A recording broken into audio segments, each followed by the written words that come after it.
Good morning class. Hindi की class में आज हम हिंदी क्षितिज गद्य खंड का पाठ 13 मानवीय करुणा की दिव्य चमक पढ़ रहे हैं। तो कल की क्लास में हमने इस पाठ के लेखक के बारे में पढ़ा था। तो इस पाठ के लेखक का नाम है सर्वेश्वर दयाल सक्सेना। ठीक है, तो मैंने कल आपको इनके बारे में पढ़ाया था। आज हम पाठ का सार पढ़ते हैं। उससे पहले मैं आपको थोड़ा लेखक के बारे में रिवाइज करवा देती हूँ। सर्वेश्वर दयाल सक्सेना का जन्म हुआ था 1927 में, उत्तर प्रदेश के बस्ती ज़िले में हुआ था। ठीक है, इनकी जो प्रमुख पुस्तकें हैं वो है काठ की घाटियाँ, बांस का पुल, एक सूनी नाव, गर्म हवाएं, जंगल का दर्द, खूंटी पर टंगे लोग। ठीक है, ये सब इनकी प्रसिद्ध पुस्तकें हैं, प्रमुख पुस्तकें हैं। और इन्होंने अपने उपन्यास, नाटक, कहानियाँ भी लिखे हैं। लड़ाई नाम की कहानी जो इनकी थी वो साहित्य जगत में खूब प्रसिद्ध है, खूब उसकी चर्चा हुई है। और सर्वेश्वर दयाल सक्सेना अपनी चित्रात्मक शैली के लिए भी प्रसिद्ध हैं, विख्यात हैं। उनकी कविताएं भी किसी एल्बम से कम नहीं लगती। उनकी जो चित्रात्मक शैली है वो बहुत सुंदर है। तो उनकी कविताएं भी उनकी एल्बम की तरह ही लगती है। अब हम पाठ का सार पढ़ते हैं। इस पाठ में फादर बुल्के के जो प्यार भरा व्यक्तित्व था उसके बारे में प्रकाश डाला गया है। संस्मरण होता है याद। क्या संस्मरण? याद। फादर बुल्के बेल्जियम से भारत आए थे। ठीक है, भारत आने पर ये हिंदी, तुलसी और वाल्मीकि के भक्त रहे थे। और इन्होंने साहित्य और शिक्षा के क्षेत्र में भारत सरकार द्वारा पद्म भूषण से भी सम्मानित किया गया था। अब हम पाठ का सार पढ़ते हैं। फादर को जहरबाद से नहीं मरना चाहिए था। जिसकी रगों में दूसरों के लिए मिठास भरे अमृत के अतिरिक्त और कुछ नहीं था, उसके लिए इस जहर का विधान क्यों हो। जहरबाद क्या होता है? जहरबाद को गैंग्रीन बोलते हैं। गैंग्रीन एक तरह का जहरीला फोड़ा होता है। तो ये बोल रहे हैं कि फादर को गैंग्रीन से नहीं मरना चाहिए था। जिसकी रगों में दूसरों के लिए मिठास भरे अमृत, जिसकी रगों में मतलब जो दूसरों के लिए हमेशा मिठास के अलावा जिसके रगों में कुछ नहीं था, सिर्फ मिठास ही रहती थी सबके लिए, तो उसके लिए यह जहर का विधान क्यों है, मतलब वो गैंग्रीन से क्यों मरे। ठीक है, उनकी मृत्यु गैंग्रीन से क्यों हुई, यह सवाल किस ईश्वर से पूछे। लेखक बोलते हैं, प्रभु की आस्था ही जिसका अस्तित्व था वह देह की इस यातना की परीक्षा उम्र की आखिरी दहरी पर क्यों दे। एक लंबी पादरी के सफ़ेद चोगे से ढकी आकृति सामने है। गोरा रंग, सफ़ेद झाई मारती भूरी दाढ़ी, नीली आंखें, बाहें फूल, गले लगाने को आतुर। पादरी क्या होते हैं? पादरी होते हैं ईसाई धर्म के सन्यासी होते हैं। ठीक है, और उम्र होती है आयु। ये बोल रहे हैं लेखक कि जो पादरी हैं, जो ईसाई धर्म के सन्यासी हैं, ठीक है, उनके सफ़ेद चोगे, ठीक है, चोगा क्या होता है? गले से लेकर और पैर तक का एक लंबा कुर्ता होता है, उसे बोलते हैं चोगा। और गोरे रंग के, ठीक है, झाई मारती भूरी दाढ़ी, उनकी एक मतलब भूरी दाढ़ी थी उनके, ठीक है, नीली आंखें, और हमेशा अपनी बाहें खोलकर गले लगाने को ही तैयार रहते थे। इतनी ममता, इतना अपनत्व इस साधु में अपने हर प्रियजन के लिए उमड़ा रहता था। मैं 45 साल से इसका साक्षी था। लेखक कहते हैं, मैं 45 साल से इस प्यार को महसूस कर रहा था।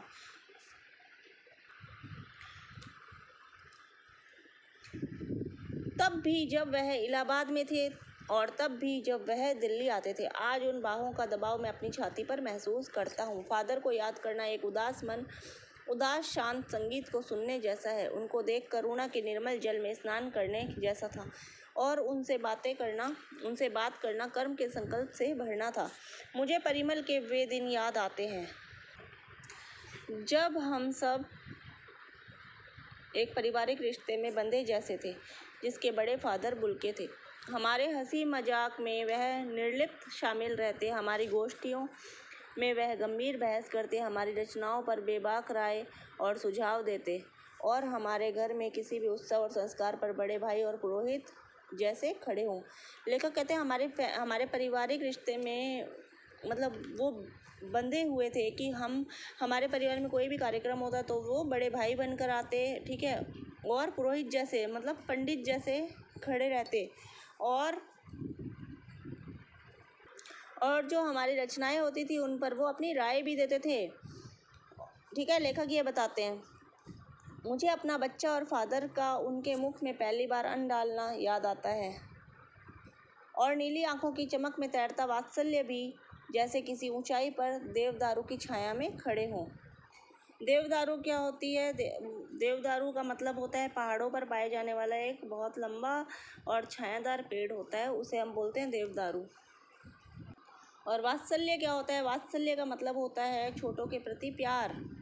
लेखक ये बता रहे हैं कि उनकी आंखों की जो चमक थी उसमें छोटों के लिए जो प्यार था, ठीक है, वो प्यार कैसे था? जैसे किसी ऊंचाई पर एक छायादार पेड़, जो पहाड़ों में पाए जाने वाला एक बहुत लंबा छायादार पेड़ होता है देवदारू, उसकी तरह थी। कहाँ से शुरू करें? इलाहाबाद की सड़कों पर फादर की साइकिल चलती दिख रही थी। वह हमारे पास आकर रुकती है, मुस्कुराते हुए उतरते हैं। देखिए देखिए, मैंने उसे पढ़ लिया, और मैं कहना चाहता हूँ उनको क्रोध में कभी नहीं देखा, आवेश में देखा है, और ममता तथा प्यार में लबालब छलकता महसूस किया है। लेखक कहते हैं मैंने कभी भी उनको नहीं देखा जब मुस्कुराते हुए ही उतरते हैं, ठीक है। जब साइकिल पर चलते फादर दिख रहे हैं, साइकिल जो इलाहाबाद की सड़कों पर उनकी साइकिल हमारे पास आकर रुकते, तो हमेशा वो हंसते हुए ही उतरते हैं। और मैं ये कहना चाहता हूँ कि कभी भी मैंने उनको क्रोध में नहीं देखा, आवेश में ही, और ममता तथा प्यार में हमेशा लबालब मतलब भरा हुआ, छलकता महसूस किया है। छलकता मतलब उमड़ता, ठीक है। लबालब का मतलब होता है पूरी तरह भरा हुआ, मतलब सिर्फ प्यार ही उनके अंदर भरा था, प्यार के अलावा कुछ नहीं था, प्यार ही था उनके। अक्सर उन्हें देखकर लगता कि बेल्जियम में इंजीनियरिंग के अंतिम वर्ष में पहुंचकर उनके मन में सन्यासी बनने की इच्छा कैसे जाग गई। मतलब उन्हें देखकर लगता था कि जो बेल्जियम में इंजीनियरिंग का जो उनका लास्ट ईयर था, अंतिम वर्ष था, वहाँ जब वो पहुँचे तो उनके मन में सन्यासी बनने की इच्छा कैसे हुई। उन्होंने जब वो पढ़ाई कर रहे थे इंजीनियरिंग की, तो जब उनका लास्ट साल था, तो उन्होंने सन्यासी बनने का क्यों सोचा, कोई काम क्यों नहीं किया, ठीक है। तो यही लेखक मतलब उनको देखकर यही लगता था। जबकि घर भरा पूरा था, 2 भाई, 1 बहन, माता पिता सभी थे। आपको अपने देश की याद आती है? मेरा देश तो अब भारत है। मैं जन्मभूमि की पूछ रहा हूँ। हाँ आती है, बहुत सुंदर है मेरी जन्मभूमि, रेम्स चैपल। घर में किसी की याद? माँ की याद बहुत आती है, बहुत आती है। जब भारत में वे आए तो भारत को ही अपना देश मानने लगे थे, और यूँ वे अपनी जन्मभूमि रेम्स चैपल को बहुत सुंदर मानते थे। उन्हें अपनी माँ से भी गहरा लगाव था। फिर अक्सर माँ की स्मृति में डूब जाते देखा है। उनकी माँ की चिट्ठियाँ अक्सर उनके पास आती थी। अपने अभिन्न मित्र डॉक्टर रघुवंश को उन चिट्ठियों को दिखाते थे। पिता और भाइयों से बहुत लगाव मन में नहीं था। पिता व्यवसायी थे, एक भाई वहीं पादरी हो गया। पादरी, जैसे मैंने अभी बताया था, पादरी का मतलब होता है ईसाई धर्म का सन्यासी, ईसाई धर्म के सन्यासी और आचार्य। एक भाई काम करता है, उसका परिवार है। बहन सख्त और जिद्दी थी, बहुत देर से उसने शादी की। फादर को एक आध बार उसकी शादी की चिंता व्यक्त करते उन दिनों देखा था।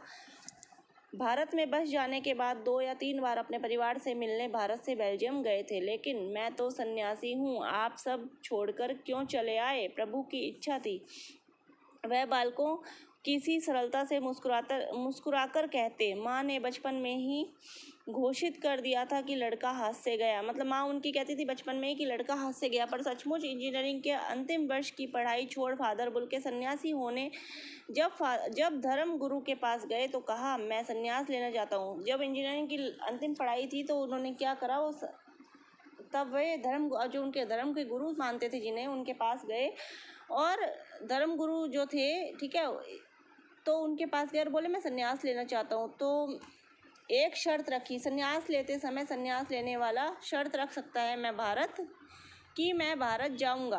भारत जाने की बात क्यों उठी नहीं जानता, बस मन में यह था। उनकी शर्त मान ली गई, वह भारत आ गए। पहले जिसेट संघ में 2 साल पादरियों के बीच धर्माचार की पढ़ाई की। तो उन्होंने क्या किया, जो पादरी होते हैं, जो ईसाई धर्म के सन्यासी होते हैं, तो उनके बीच में जो धर्म की आचार विचार की जो पढ़ाई होती है वो उन्होंने पूरी की। और फिर 9 से 10 वर्ष दार्जिलिंग में पढ़ते रहे।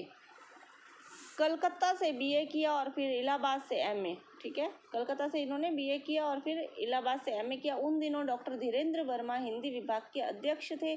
शोध प्रबंध प्रयाग विश्वविद्यालय के हिंदी विभाग में रहकर 1950 में पूरा किया। रामकथा।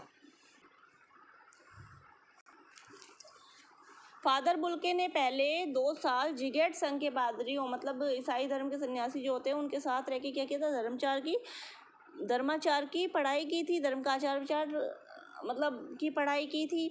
फिर इन्होंने क्या किया, इन्होंने कोलकाता से बीए और इलाहाबाद से एमए किया, ठीक है। 9-10 वर्ष दार्जिलिंग में पढ़ते रहे और फिर इन्होंने बीए किया और एमए किया। बीए कोलकाता से किया, इलाहाबाद से एमए किया। और फिर इन्होंने इलाहाबाद के विद्वान थे एक डॉक्टर धीरेन्द्र वर्मा, ठीक है, उनके मतलब निर्देशन में इन्होंने क्या किया, रामकथा उत्पत्ति और विकास विषय पर शोध प्रबंध प्रस्तुत किया।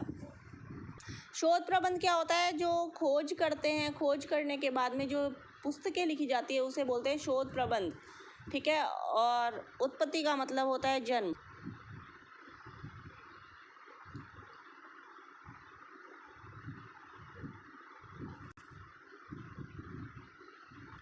इन्होंने ब्लू बर्ड नामक नाटक का रूपांतरण नील पक्षी भी किया।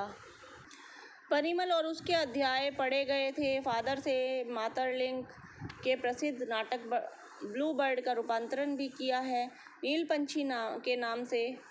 बाद में वह सेंट जेवियर्स कॉलेज रांची में हिंदी और संस्कृत विभाग के विभागाध्यक्ष भी हो गए और उन्होंने यहीं अपना प्रसिद्ध अंग्रेजी हिंदी कोश तैयार किया और बाइबल का अनुवाद भी। और वहीं बीमार पड़े, पटना आए, दिल्ली आए और चले गए। 47 मतलब 47 वर्ष देश में रहकर और 73 वर्ष की जिंदगी जीकर। ये बोल रहे हैं कि इन्होंने ब्लू बर्ड नामक नाटक का भी, ठीक है, रूपांतर नील पक्षी भी किया, ठीक है। और फिर इसके बाद ये क्या हुआ, रांची के सेंट जेवियर्स कॉलेज में हिंदी और संस्कृत विभाग के अध्यक्ष हो गए। विभागाध्यक्ष क्या होता है, किसी विषय के सबसे बड़े जो शिक्षक होते हैं, जो, ठीक है, आचार्य होते हैं, वो होते हैं विभागाध्यक्ष। और कोश का मतलब होता है शब्दकोश, जो डिक्शनरी हो। इन्होंने क्या किया, प्रसिद्ध हिंदी और अंग्रेजी शब्दकोश डिक्शनरी भी तैयार की, ठीक है। बाइबल का भी अनुवाद किया इन्होंने और 73 वर्ष की आयु में इनका देहांत हो गया। आज हमने पाठ का सार कुछ पढ़ा, तो इससे बचा हुआ लेसन हम कल की क्लास में करेंगे। आधा चैप्टर आज हमने पढ़ा है, आधा हम कल करेंगे। कल पढ़ते हैं। थैंक यू, टेक केयर, ख्याल रखिए, सुरक्षित रहिए।